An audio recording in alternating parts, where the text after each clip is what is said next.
వాడి పుట్టినరోజు వచ్చిందంటే ఫోన్కి మెసేజ్లకు ఉండపోతే కనీసం 30 మందైనా విషెస్ పెడతారు. ఆ రోజు ఓ 10 కేకులైనా కోయాల్సిందే. వాడికున్న ఫాలోయింగ్ అలాంటిది. అందుకే తనని మేము ప్రేమగా డార్లింగ్ అని పిలుచుకుంటాం. తన పేరు వినయ్. బీటెక్లో నా క్లాస్మేట్. మంచితనంతోనే వాడు అందరికీ దగ్గరయ్యేవాడు. పెళ్ళిళ్ళు పండగల్లో వాడుంటే ఆ సందడి వేరే లెవెల్. కాలేజీలో కల్చరల్ ఫెస్ట్లకు వాడే హెడ్. ఓ రాఖీ పండక్కి వినయ్ని మా ఇంటికి తీసుకెళ్ళా. సాయంత్రానికల్లా మా అమ్మా నాన్నలు వాడికి మమ్మీ డాడీలు అయ్యారు.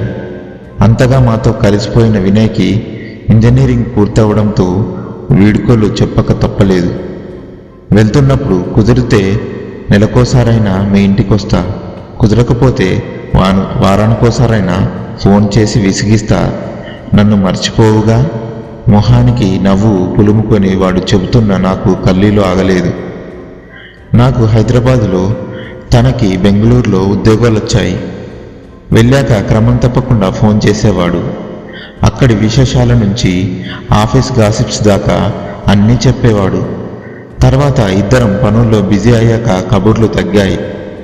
అలాంటి సమయంలో 2022 ఆగస్టులో ఓ రోజు ఫోన్ చేసి, నాకు పెళ్లి కుదిరిందే, నువ్వు వారం ముందే రావాలి, దగ్గరుండి మా పెళ్లి చేయించాలి అంటూ సర్ప్రైజ్ విషయం చెప్పాడు. చాలా హ్యాపీగా ఫీల్ అయ్యా. ఆ అమ్మాయి అమ్మా నాన్నలు చిన్నప్పుడే యాక్సిడెంట్లో పోయారట. కొన్నేళ్ళు మేనమామల దగ్గరుండి చదువుకుందంట. వినయ్ కోసం కాలేజీలో ఎంతోమంది అమ్మాయిలు వెంటపడేవాళ్ళు. వాళ్ళందరినీ కాదని అనాథ లాంటి అమ్మాయికి కొత్త జీవితం ఇస్తుంటే వాడి మంచి మనసుకి హ్యాట్స్ అప్ చెప్పలేకుండా ఉండిపోయా. తను చలాకి పిల్లే, అందరితో బాగా కలిసిపోయేది. పెళ్ళికి ఇంకా 10 రోజులే ఉండడంతో ఓ రోజు వినయ్కి ఫోన్ చేశా. వాడి గొంతులో నీరసం. ఏమైందని అడిగితే ఒక్కసారిగా వెక్కి వెక్కి ఏడ్చాడు. చాలా పెద్ద తప్పు చేశానే, బెట్టింగ్ ఊబిలోకి దిగిపోయా. 2 ఏళ్ల సేవింగ్స్ మొత్తం కరిగిపోయాయి. పెళ్లి కోసం దాచుకున్న 5 లక్షలు పోయాయి. అప్పుల పాలయ్యా. నా మీద నాకే అసహ్యం వేస్తుంది అంటుంటే నాకు షాక్. ఎంతో క్రమశిక్షణతో ఉండే తాను ఇలా చేస్తాడని ఊహించలేకపోయా. అయినా అంతా సర్దుకుంటుందిలే, బాధపడకు అని ఊరడించా. కానీ మర్నాడు పెద్ద ఘోరమే జరిగిపోయింది. Vinay is no more. ఉదయాన్నే క్లాస్మేట్ పంపిన మెసేజ్తో నా గుండెలో బాంబులా పేలింది. ఉరేసుకున్నాడన్న విషయం చెబుతుంటే ఆ క్షణం నా మైండ్ పని చేయలేదు. తేరుకున్నాక అమ్మా నాన్నల్ని తీసుకొని కారులో హడావిడిగా బయలుదేరా. దారంతా వాడి ఆలోచనలే. వినయ్ది పేద కుటుంబం. అమ్మా నాన్నలు తిని తినకుండా మమ్మల్ని చదివిస్తున్నారని ఎన్నోసార్లు చెప్పాడు. మరి బాగా ప్రయోజకుడై వాళ్ళను చూసుకోవాలిగా. ఆ ఆలోచన నుంచి తేరుకోక ముందే ఊరు చేరాం. గుండె పగిలేలా ఏడుస్తున్న వినయ్ తల్లిదండ్రులు చెల్లిని ఆపడం ఎవరి తరము కాలేదు. కాసేపు అయ్యేసరికి విస్తుపోయే విషయాలు తెలిసాయి. బెట్టింగ్లో తను 40 లక్షలు పోగొట్టుకున్నాడు.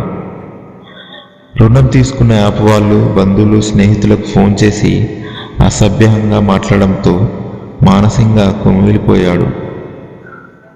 పరువు పోతుందని ఏడ్చేవాడు. విధి లేని పరిస్థితుల్లో ఇలా చేస్తున్నానని నోట్ రాశాడు. కార్యక్రమాలన్నీ అయ్యాక భారమైన మనసుతో తిరిగి వచ్చాం. 4 రోజులు అయ్యాక ఆ అమ్మాయి ఏడుస్తూ మా ఇంటికి వచ్చింది. కొద్ది రోజుల క్రితం వినయ్ నాకు ఫోన్ చేశాడు. వ్యాపారంలో చాలా డబ్బులు నష్టపోయా. పెళ్ళయ్యాక నిన్ను సరిగా చూసుకోలేను, నువ్వు వేరే అబ్బాయిని చేసుకుంటే బాగుంటుందేమో అన్నాడు. అప్పుడు నా పేరు ఉన్న ఎకరం పొలం అమ్మేసి డబ్బులు ఇస్తాను అని ధైర్యం చెప్పా. అది కట్నం అవుతుంది, నేను తీసుకోను అన్నాడు.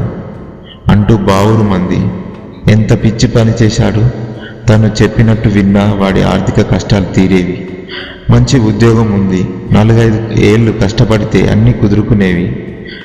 అందరికీ ధైర్యం చెప్పే తాను ఈ మాత్రం ఎందుకు ఆలోచించలేకపోయాడు అయినా బెట్టింగ్లో ఎవరు బాగుపడుతున్నారని అటువైపు వెళ్ళాడు.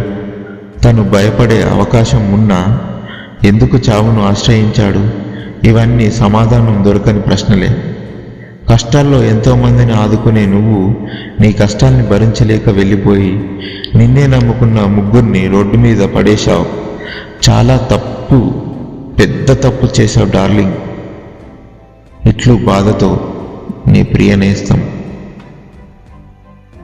ఇది రియల్ స్టోరీ ఫ్రెండ్స్. మీరు కూడా ఈ స్టోరీ విన్న తర్వాత ఎంతో కొంత మారుతారని ఆశిస్తున్నాను. ఇలాంటి ఊబిల్లో పడకండి, జీవితాలను నాశనం చేసుకోకండి.